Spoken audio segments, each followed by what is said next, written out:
This computer. Hello, welcome all.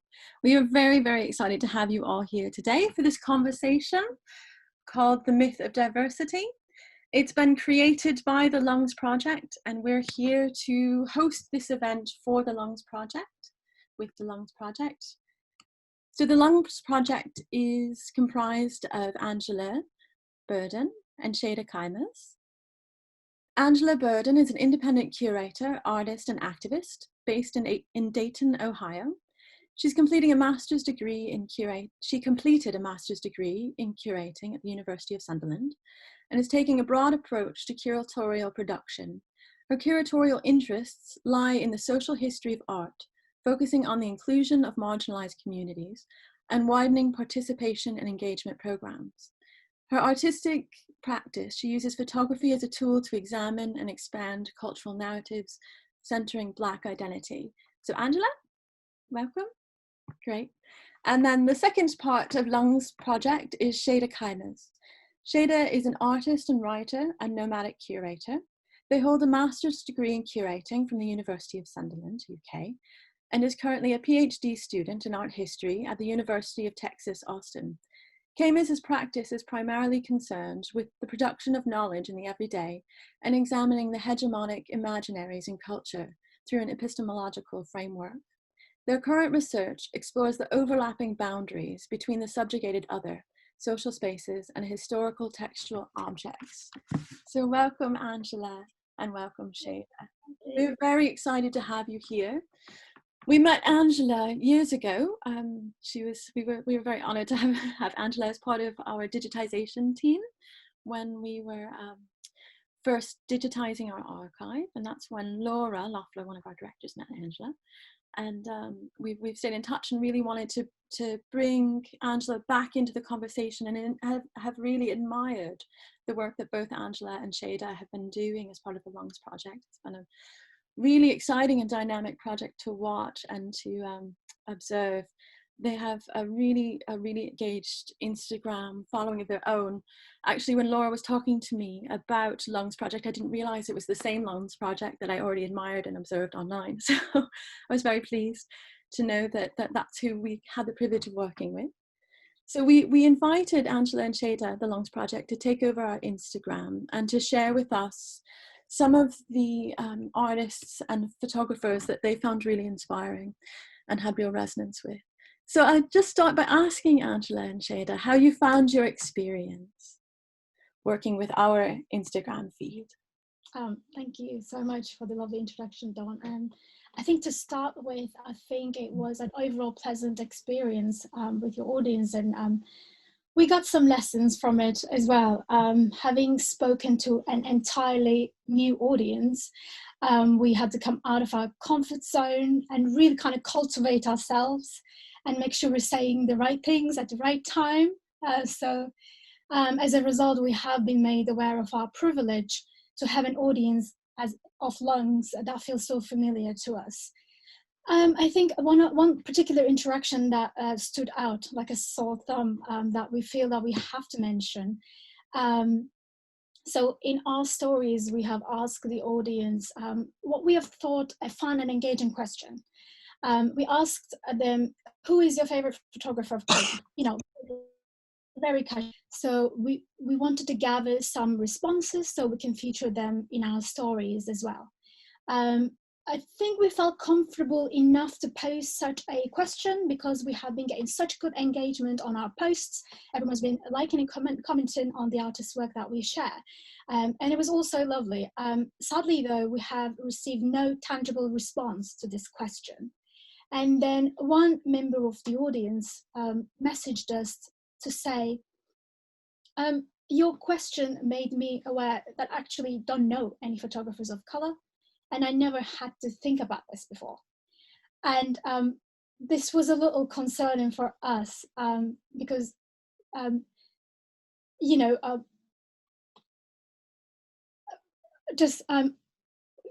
I don't know how to put this, but white people in general don't need to concern themselves all that much with being adequately represented, because, you know, the dominant group will always be in all areas of public life and cultural production and literature and films and so on. In a way, we were not surprised, because why would you? If you look around and see all around you people who look like you from the same background, you wouldn't think that there is an issue of representation of other groups. Although we were not surprised, we were nevertheless kind of concerned. So this very particular interaction sort of determined the trajectory of this talk, and that's why we want to talk about representation in this issue, especially relating to the Northeast. So I think Lung's beginnings as a Northeastern collective that's coming out of the social conditions of Sunderland and Newcastle is very much related to this talk as well. So Angela, if you want to kind of begin. The question about who's your favorite photographer of color, and this conversation really is linked to why we started Lungs in the first place. We were both students at University of Sunderland in the curating program, and we were looking for practical experience. You know, resources are slim to none in the Northeast, and we knew that going in. But still we thought, okay, how do we, not even thinking about race, but how do we as students get the experience to get these jobs to do the work that we want to do? And what we found in the Northeast was that it's really, really hard. So that's where the impetus to start Lungs came about. So we decided to do it as our final project. We did an open call for 30 artists local to the Northeast. We called in all of our favors. We tried to get into some of the traditional galleries. That didn't work because no one knew who we were, so they weren't interested. We had a friend who still runs the Independent, and graciously offered us that space. Dawn, if you want to show some of those pictures. So you can begin with number 1, that is the first issue of Lungs, the very humble beginnings in the Northeast.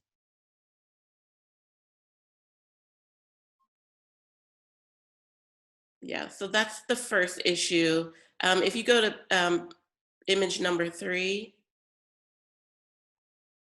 as you can see, we were very novice in our design. It was just drag and drop pictures. We were more interested in just getting as much work on the page as possible. So we weren't interested in really how it looked or how it came together, how it tied together. We just wanted to get the work onto the page. If you go to image 4, that is actually the Independent and the opening night. So Ben Wall, the owner of the Independent, let us take an entire week to scrub down all the beer and whatever else off the walls and the floor. And we opened for one night only. We put them up in the morning and we took them down the following morning. But we had a really good crowd. They were really interested in what was going on in there. You can continue to 5th and 6th image, Dawn, and this will kind of show you the sort of hostility of the space, because it's just so dark and the walls are all weird shapes. It was impossible to hang something, let alone to document the work in a really justifiable way. So yeah, complete darkness, but it was a really lively environment. Yeah, it was our first experience of curating something in the Northeast, and it's very much belonging and coming out of the Northeast. And we did it in independent Sunderland, in all the places. And it very much spoke to the DIY spirit of the Northeast, because we were just freestyling. Everyone that helped us, I mean, no one knew what they were doing, including us. So it was really great to have everyone come together. We had people on standby watching the walls just in case the bricks started to crumble, to actually catch the frames before they hit the ground.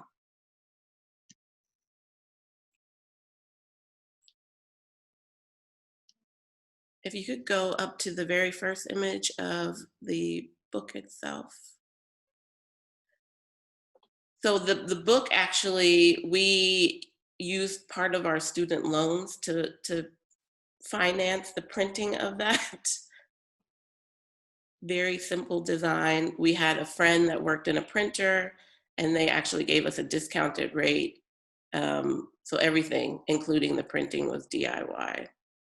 And we've had people over time ask us why publishing. And for Shada and I both, because we didn't have access to the traditional spaces that we wanted to exhibit, we felt like publishing might be an alternative space. You know, something tangible that the artist could hold and have, something that may last forever. So we thought this would be the equivalent to exhibiting in a white cube. Absolutely. And also it is an accessible medium, not just for us as curators, but also for the audience. So for those who have been historically shut off from those white cube and traditional spaces, sometimes it's just so comfortable to get the book and sit in the comfort of your home and just go through all the art that you want to engage with. So yeah, so it was a DIY solution to accessibility, I suppose. Right. And if you scroll to, I think it's image 7.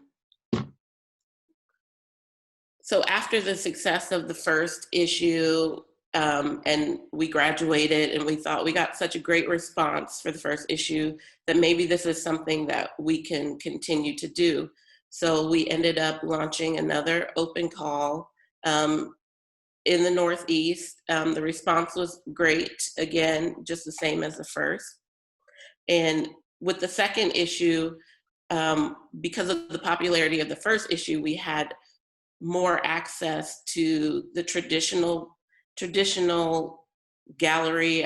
We had this exhibition in the vein, and because of that, we had access to, I don't know if it kind of legitimized us because we were in a traditional gallery, but we got all of the benefits associated with exhibiting in that type of gallery. So we had advertising, we had actual programs that weren't hand-drawn. We got, you know, swag things for the audience to take home that we didn't actually cut on our kitchen floors. So it was a really great experience and a real eye-opener as to, okay, this is what you're taught it's supposed to be like when you walk into a gallery, and it wasn't up to then something that we had experienced. But what we did notice was that even with all the benefits of exhibiting in a traditional gallery space, we weren't reaching the audience that we thought we should reach.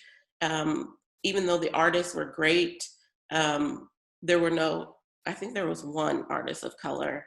I think, Dawn, you can just go through all the images of the exhibition. And this is the back cover. And yeah, this is the gallery space, that vein. And you can see it's just rather professional and clean cut white cube space. And it really brings out the work itself, as opposed to the walls of the Independent in Sunderland. But Angela, you're right. I think I wouldn't call it as a form of legitimization, but it was more of access to those very valuable resources to reach audiences. Like a feature in the local newspaper, for example, only came through because we were associated with a more traditional white cube gallery space. But in the end, when we looked around, although we absolutely loved and had so much faith in the work that we featured, we were ourselves missing from it. So yeah, and these are the poetry readings we've done. And this was quite interesting, actually. Up until this moment, I'd never seen poetry readings done in a very traditional gallery space. And that was the kind of responses we had from the audience, because they came into the space with an expectation to see art. And then we forced them to sit down of half an hour of poetry readings. And then I had a short little discussion about that. And that was rather interesting. And I really love that interaction of intermingling of the different disciplines in a space that is not quite expected. Yeah. And also, like I said before, this was the time when we started to really question who our audience was. How come we how come we can't find artists that look like ourselves? And we started to grapple with that if you build it, they will come fallacy. We thought, okay, we're open to everyone. We don't discriminate. Why can't we find a diverse audience or participant base? And that's when we started to really talk and think about what does it mean to have some diversity? How do we go about doing that? And I honestly hate the word diversity, but it's the only word that really sums up what we were thinking. How do we get more people involved, the audience that we belong to, our communities? How do we get them involved? And that led to us determining like our manifesto, but Shada is going to go all into the representation and how we discuss that. Yeah, absolutely. Thank you, Angela. So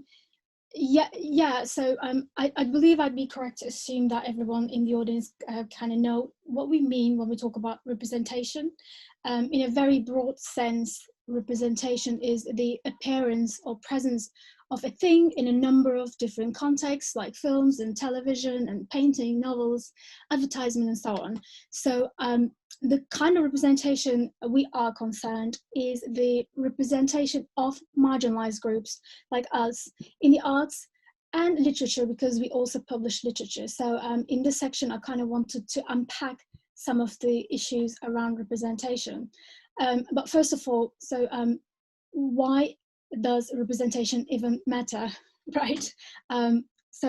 Because representation affects the public's overall perception of a certain group, and because of this, it has been historically used as an ideological tool and affected hugely in the ways in which these groups were portrayed. But even today, and it's not just a historical thing, even today, many harmful stereotypes are being perpetuated in our culture. And this sadly continues to dehumanize these groups. And now we see that kind of representation of marginalized groups is still not only very stingy and very few, but also often really unrealistic, flawed, and to an extent harmful. So here I want to give an example from last month, because this has been a turbulent couple of months, and so we have a lot of discussion points. So you might have heard that Quaker Oats company has recently decided to change the image on its Aunt Jemima pancake mix. Actually, Dawn, we do have an image here, if you can pull it through. It shows the evolution of the Aunt Jemima stereotype. If you can. Oh yeah, number 21, yes. Yes, perfect. Quaker Oats company received a lot of criticism that brought attention to all the products that perpetuate a racial stereotype, and all the products that we buy with our pounds and support. So I suppose this is mainly a part of the American history, especially concerning the southern states, but I'll just give you a quick introduction to Aunt Jemima archetypes. So Aunt Jemima was originally a minstrel character, and she represented the mummy archetype. So anyone who doesn't know, mummy image represents a devoted and submissive servant. In other words, a Black enslaved woman who selflessly looks after the children of a white master. And she was expected to put the needs of her kids and her family, obviously, in the back burner. And before her own family, she needed to take care of and raise those white children. And this kind of stereotype across the board is damaging to the idea of Black womanhood, because it perpetuates an idea, a false idea of Black inferiority and otherness and submissiveness. So can you imagine generation after generation, little Black girls are growing up with an image that put in front of them like the mummy archetype? We don't want to imagine. In fact, that is why we are talking so much about representation. And that is why we advocate not only more representation, but the truthful kind of representation, more faithful representation. So to kind of expand it even more, another important point when we talk about representation is a term called essentialism. So essentialism is one of the central modes of representation, and it is unfortunately kind of needed, because otherwise, without the use of essentialisms, representation, even a tiny little sliver of it, would be near impossible. So this term, essentialism, is commonly known as the belief in the true essence of something. So in a way, we can say that it is a reduction of something to its unchanging essence. And it has been historically utilized in a colonial context. So to kind of expand it, indigenous people that have been often reduced to an overly simplified idea of what it means to be an Arab or an Indian or African. So in a sense, essentialism often provided the colonizer a really simplistic and easy to manage idea of the native people, but of course, not to understand them, but to better control and dominate them. So you can actually see it is quite a risky line to be walking when we talk about essentialism. But I'll give a relevant example of how to circumvent this issue of essentialism. So when we presented photography from the African diaspora in the US, and presented some photography from African artists from living in the continent. So we used the hashtag Black Photographers Matter, and we wanted to emphasize how different their approaches were to the idea of Blackness, to the idea of self, or documentary photography. So yes, we have labeled them as Black photographers. However, we were also cognizant of a number of different ideas of what it means to be Black in different cultures and different contexts. So we decided to focus on bringing in pluralities. So I believe, and I think Angela too, we believe we're all products of a very kind of complicated social dynamics, and there are overlapping processes in that identity construction. So we are never just one thing. We're not a singular entity. So in a sense, Blackness means a million of different things to Black people, depending on the context. So an experience of a Black artist, an African-American artist in the States, will be different to that of an African artist born and raised in a country in Africa. So this understanding was very present as we were sharing and curating some of those images. And in a way, we had to rely on, to an extent, on essentialism, but we try to focus on the production of differences more than anything, and their very unique approaches. So actually, I want to mention here, it's very, very related to this. So Diana Fuss, who is a writer who wrote extensively about essentialism, and she argues that in and of itself, essentialism is neither good or bad. So it's not dangerous, harmful, or beneficial. So the most important question we should be asking is, how is essentialism used? So what are the motivations behind its deployment, and what are the effects caused in wider communities? So I think this is the perfect time to kind of introduce a term called strategic essentialism. Maybe I'm going a little bit too academic here, but this is a very important point. This term was coined by a very well-known post-colonial scholar, if anyone would know, Gayatri Spivak. Spivak argues that oppressed groups may temporarily act as if their identities are singular and stable, and may intentionally adopt those stereotypes that have been perpetuated by themselves in an effort to get together, create solidarity, and use that group strength for purpose of social and political action. So, and such action is often aimed at disrupting and subverting those very unique kinds of oppression they experience. So we similarly use essentialism in this way as a curatorial activism, if it makes sense. And let's have a look. Another issue. Oh yeah, so there's another issue. So there's burden after burden of burden when we talk about representation. We have just so much to get through, so just bear with me there. Another burden is concerning agency. Quite often we see that marginalized groups do not hold power of their own representations, and that's how these very harmful stereotypes like Aunt Jemima were able to grow and become a part of the everyday life.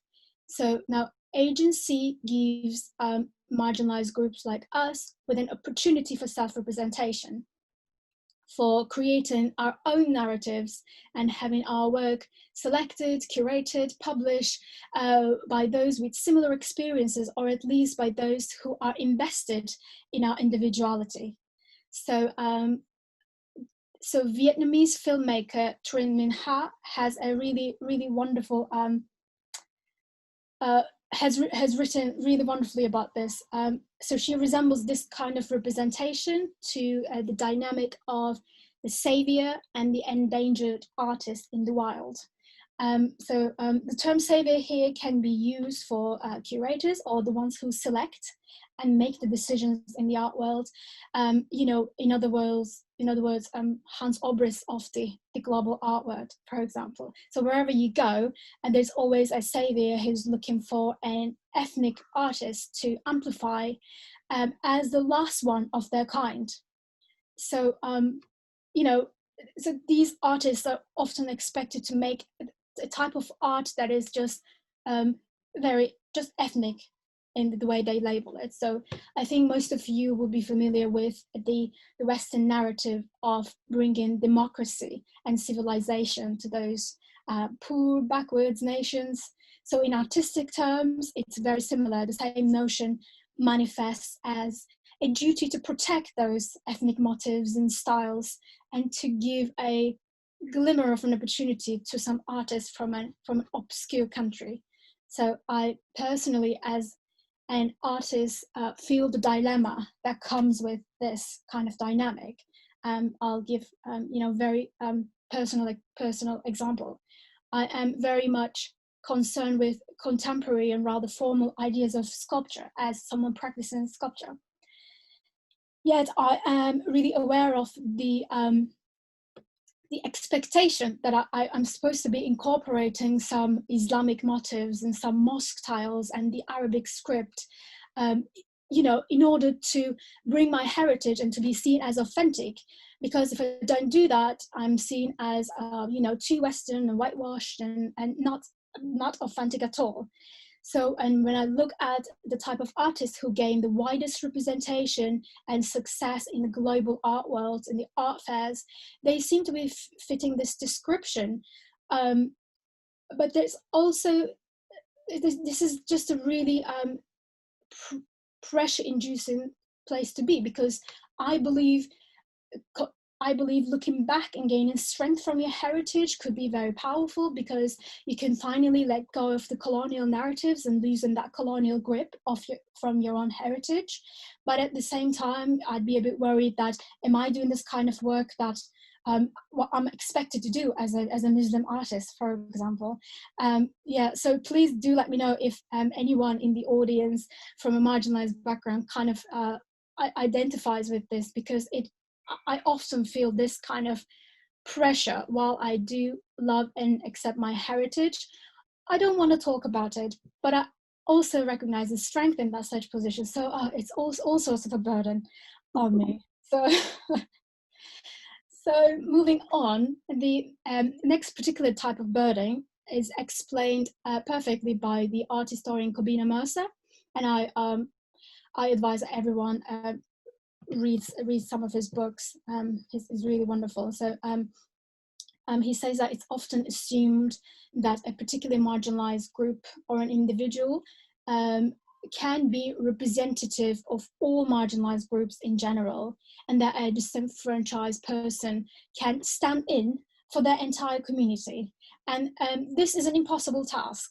To speak on behalf of a whole community is just incredible pressure on artists.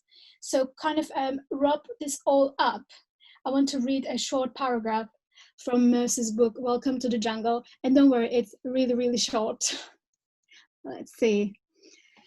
Okay, so when Black artists become publicly visible only one at a time, their work is burdened with a whole range of extra artistic concerns, precisely because in their relatively isolated position as one of the few Black practitioners in any given field, film, photography, fine art, they are seen as representatives who speak on behalf of and are thus accountable to their communities.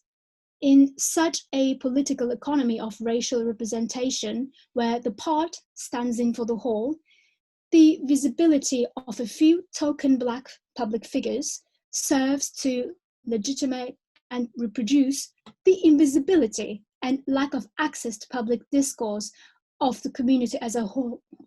whole. So by tokenizing a few marginalized artists, further invisibility of the rest of the community is achieved. So this is, I think, the most shady aspect of tokenism. So Angela, I'm kind of done here. If you want to kind of, was it too much? No. I breathed through it. Dawn, if you want to bring up the photos, the manifesto. Oh yeah, I'll go through the manifesto very, very short. Said all of that to get to the manifesto and yeah, a couple of paragraphs, but you know, I had to give you such an introduction just to kind of you understand that why we wrote the manifesto that we wrote.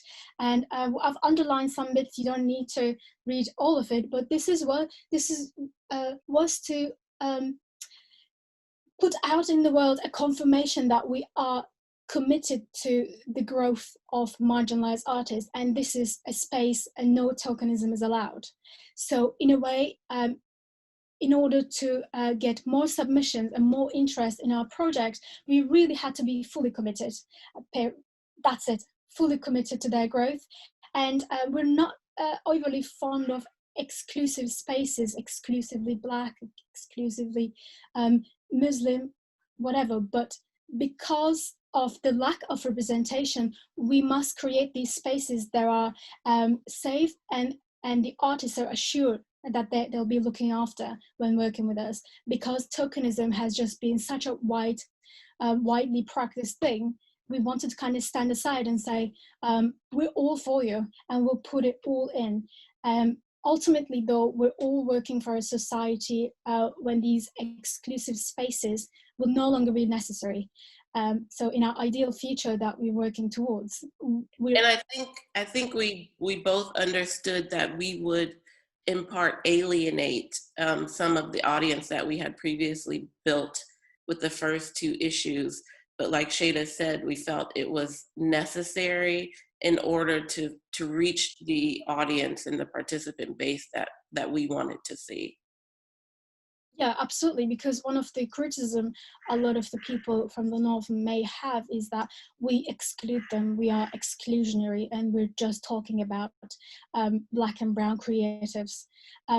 Yes, it might look like that in the surface, but because of this whole presentation I've given to you now, you will see that it is actually one necessary step in working towards that society that we desire, where every group is represented equally. So when we talk about contemporary art, we no longer have to stress contemporary art made by Black and brown artists, because they will be represented truthfully, faithfully, equally everywhere.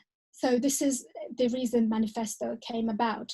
And that actually led to the third issue, which was a really wonderful issue I really enjoyed putting together. Do you want to do a little introduction, Angela? And we have, let me see, we have 17 and all the other numbers, Dawn, if you can put through. Yeah. So after the manifesto, when we actively committed to reaching a wider audience, we decided that we had to open the scope of the project up farther than the Northeast, because like I said before, if you build it, they will not come. So we opened the project up internationally, and we actively targeted artists of color, writers of color that we knew of. We targeted spaces that we knew artists and writers of color would be in, and we personally invited them to submit their work for the third issue. And what happened, which was surprising to us, is that we had more interest in that issue than the previous two combined. So it was wild to us. And because of that, we were able to establish relationships with marginalized communities that we weren't even considering, that we didn't even think was possible. And from that third issue, we've actually been able to expand the entire Lungs project, because we now have a base of artists and writers of color. If you scroll up to the first page, Dawn, 13, so that's actually the cover of the third issue, Poly Voices, and you can just keep going down. And Poly Voices similarly focus on plurality. So that was the whole idea behind this issue, just to bring in those differences while at the same time celebrating some of our similarities. And yeah, this is the poster of our film screening night. So that was in conjunction with the launch of the third issue. And the artists, filmmakers who showed here, two of them, one from Turkey and one from United States, for the first time shared their work with a UK audience. So that was quite valuable for us. Their work is amazing, and we were really, really glad that it was seen in a place like Northeast. Right. We did this film screen at Cobalt, didn't we? Cobalt Studios, yeah. Newcastle. Yeah. And it was also the first time that we were able to commission new work. So we were able to work with really emerging artists and writers of color, and establish a relationship to build new works together. Yeah, it is in a way a practice of trust, isn't it? So on the third issue, it was really important for us to build that kind of trust with our wider community. So they will come to us, having faith in us to write new essays and make new photography for us with our support. So it was really important for us that they trusted in us in their professional development. Yeah, so that's how kind of our focus also shifted towards a more professional development of artists and being fully invested in their journeys. And that kind of brings us to the fourth issue, right? Yeah. So because we have this trusted base, or we've established this trust, and Shada and I go back and forth with the term safe space. Neither of us like that term, but we have kind of cultivated and nurtured a safe space. And personally, for me as a Black artist, when I go into a new environment, I am looking at more than just what's on the walls, who the artists they're showing. I'm looking at who holds the power, who are the curators.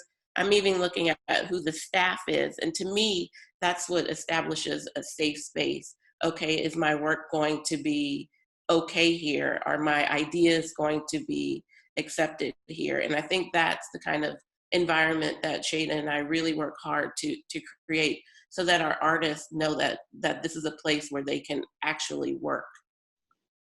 And that's also provided us with the opportunity to expand on the kind of projects we do. So we typically do one huge publishing project a year. The first 3 years, it was the magazine. This year, because we've had such a broader base, or last year, sorry, because we've had such a broader base, we were able to do an open call for poetry. And again, the response was huge. We had people we didn't even dream of submitting their work, but we were able to do an offshoot of the magazine into this, it's called New Landscapes Poetry Anthology. Yeah, Thanks. yeah. My screen just went black as well. Sorry. So I assume that you can see it. I can't see anything. I can see the same thing just happened to me. I can see it. It will come back in a few seconds. So with the poetry anthology, we are allowed to think bigger. How can we move Lungs Project forward? And I think that for me, and I'm pretty sure for Shada as well, this New Landscapes anthology is our new jumping off point. It's where we see where Lungs can go in the future. We're also working on a 4th edition. Shada, do you want to give some background to that? Oh yeah, absolutely. So the 4th edition didn't come in 2020 because it's been such a turbulent year.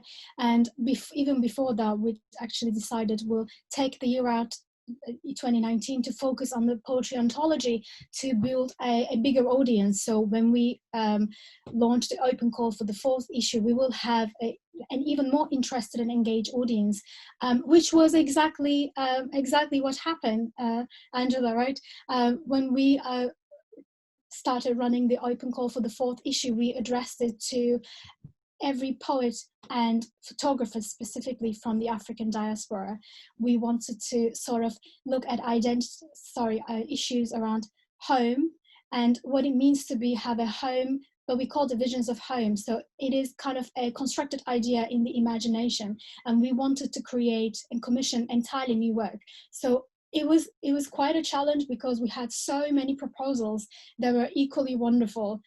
This was the first time we've actually seen where the project is going and how much of an interest we gathered, and this is something that's so relevant to today and very much needed. So we're currently in the process of creating that work. So we're working with the artists together after their proposals, and I give them feedback and they give us project updates. I give them more feedback. So we are actively involved in creating a series of wonderful works. So the 4th issue will be launched around March 2021 if nothing goes wrong in the world.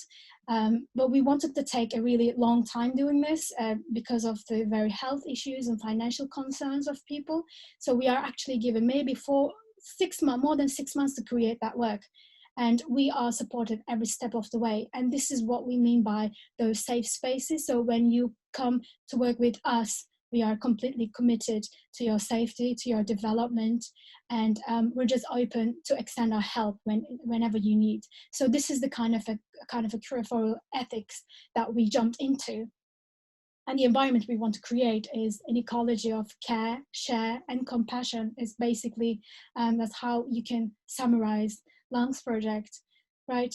I think there is tiny bit of more information that I want to give, but I think let's wrap it up like this. What do you think, Angela? Yeah, I think we've gone over everything. Yeah, I think we have been talking about 45 minutes now. I just would like to maybe start a discussion on what it is. I know everyone hears the word diversity and what that means, and what we hope you take away from this is that it is not enough to just say we are open to a diverse crowd or we are open to diverse participants. It's actually something that you have to do all the time. Even when you've got crowds and floods of different types of people and not everyone looks like you, it is continual work. And we ask that you, especially you that are in the arts world, look around in the rooms that you're in and say,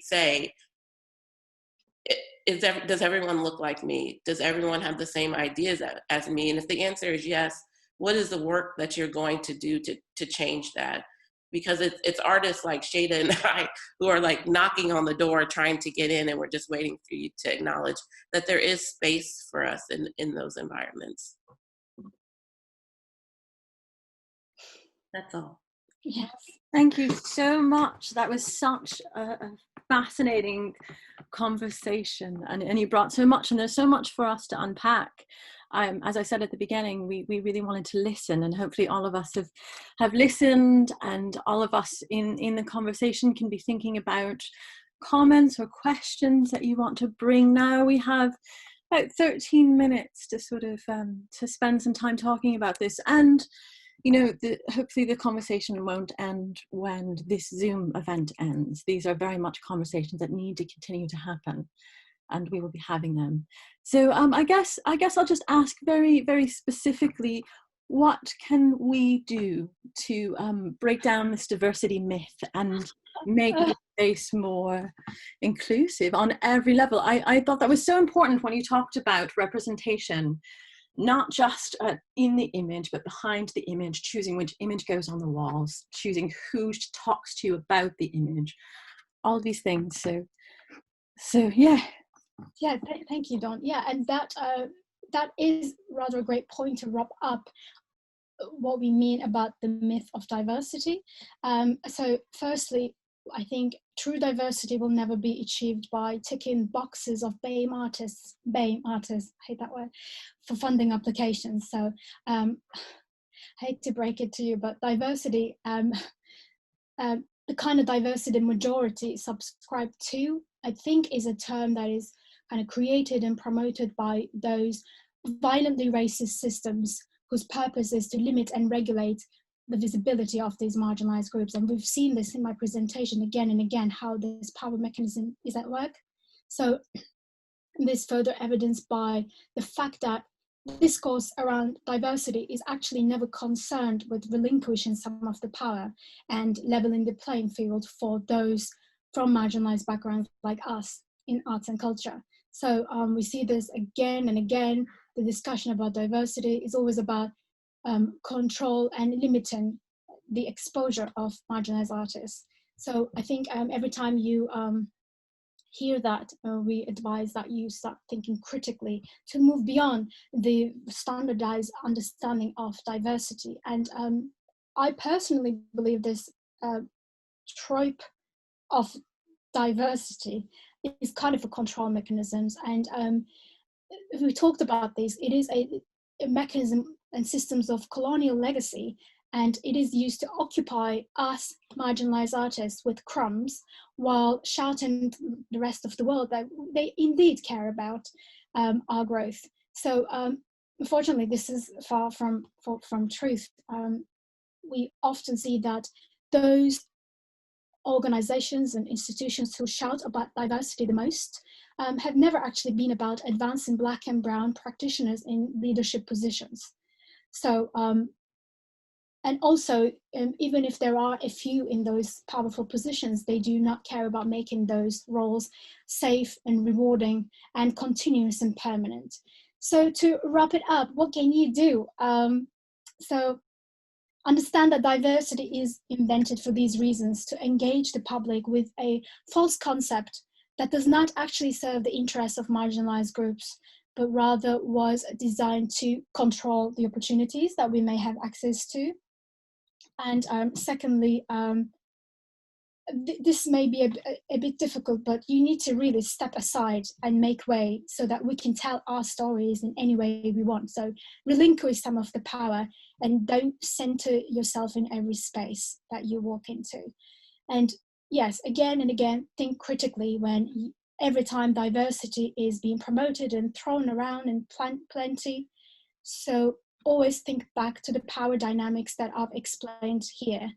And finally, I think you are doing that wonderfully, Dawn and Side and Amber, listening to the lived experiences of Black and Brown curators, art practitioners, artists, without defensiveness and, you know, control your urge to interrupt, to offer your perspective until you understand where they're coming from. Yeah, I think that is my advice. I hope it hasn't been too much. No, it's very necessary, and it's very well received and appreciated, Shada.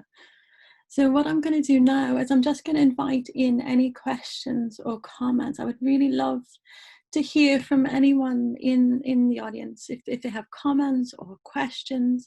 So what you can do is you can raise your hand if you wish, if you have your camera on. If you don't have your camera on, you're welcome to type in, or even just type in that you have a question, and I can unmute you and you can ask.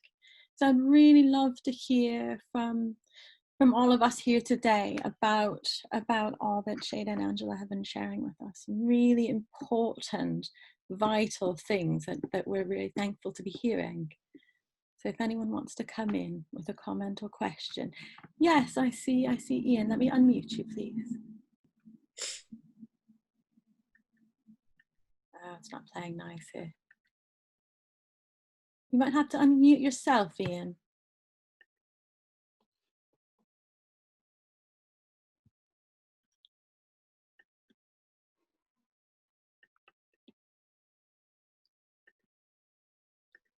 Right, got us there. Ah, you're in the room. Welcome in. I've been into theatre for a lot of years, 40 odd years. Amateur theatre. You never ever, it's always from time to time. And I've been in all the theatres in the northeast part of them because I used to build scenery for them. You never get any mixture of like coloured people or never. It seemed as if they were afraid of each other, you know, us white people. And I mean, the little theatre in Gates, it's right in the middle of a Jewish community because I was brought up there as a child. Never ever, all the years I was in a little theatre, there was never any Jewish people come to see a play. And I find it really strange. Well, Ian, I mean, I can speak to that. I lived in Sunderland from 2002 until... As if they're afraid of each other. That's what it seems. They'll not mix. People will not mix. You know? Part of that, Ian, is people are scared. I first arrived in Sunderland in 2002, right. And I lived there until 2017. And the Sunderland in 2002 is very different from the Sunderland now. Yeah. And I'm scared. And I'm from the States, and our cities are hard and scary. And I came to Sunderland and I thought, I'm gonna die here. Is that right? So people are afraid, you know, if you're in the minority and you're looking for other people that look like you. But for me, what it takes was for people that were from Sunderland to reach out to me and say, hey, I know you're new. You look like you're not from here. Let me be an ally. Let me be your friend. Let me show you around. So I think it's not that they are afraid to venture out or afraid of new things. It's a very visceral reaction to being the only one in a group of the majority. So I think that's partial. I mean, there's other reasons why Black people aren't in the theater, and I can go on and on. I mean, I see in live theatre on the Quay side, you see coloured people in, but it's they're putting a play on or they're part of a play. But the audiences, the northern stage is the same. I used to be part of the Theatre Royal, top of Grey Street. That was the same. You never ever seen a coloured person in that. I mean, maybe there was Spanish people come who you couldn't because of white or Polish people and that who came, but you never saw any coloured people in the theatre watching a show. Or you would see coloured people taking part in shows, but not as part of the audience. And it always went through my mind every now and again about it. I wonder why. I can't understand why. You know what I mean? Yeah. I should have had the same artists, what you was there, no photography and that. I just add a tiny little side note, Ian. I do understand that you're coming from a different generation, but we now use the term people of colour. So that's an archaic and a harmful way to actually address to people who don't look like you. So we'd appreciate it if you use people of colour, or if you're referring to a Black person, call them Black person, or Indigenous person, an Indigenous person. Yeah. All right. Okay. Thank you for the comment, though. But I did work at Theatre Royal on Grey Street. I absolutely understand what you mean. There is no diversity either in the audience or in the shows that you're right. Isn't it weird? Not at all weird, because the system is designed that way. It's weird why it doesn't happen. you know. Well, thank you. We're here to change that. So. Absolutely. I hope so. Yeah. Thank you, Ian, for your comments, and thank you, Shada, for gently talking about which words are harmful and which words are best used. Thank you very much for doing that, and Angela, for your personal feedback about how to make allies and how to just have conversations with people and invite them in. So that's great. So we have a question from Sarah in the chat. And Sarah, you can either speak it if you wish, or I can just read it for you. I'll just read it.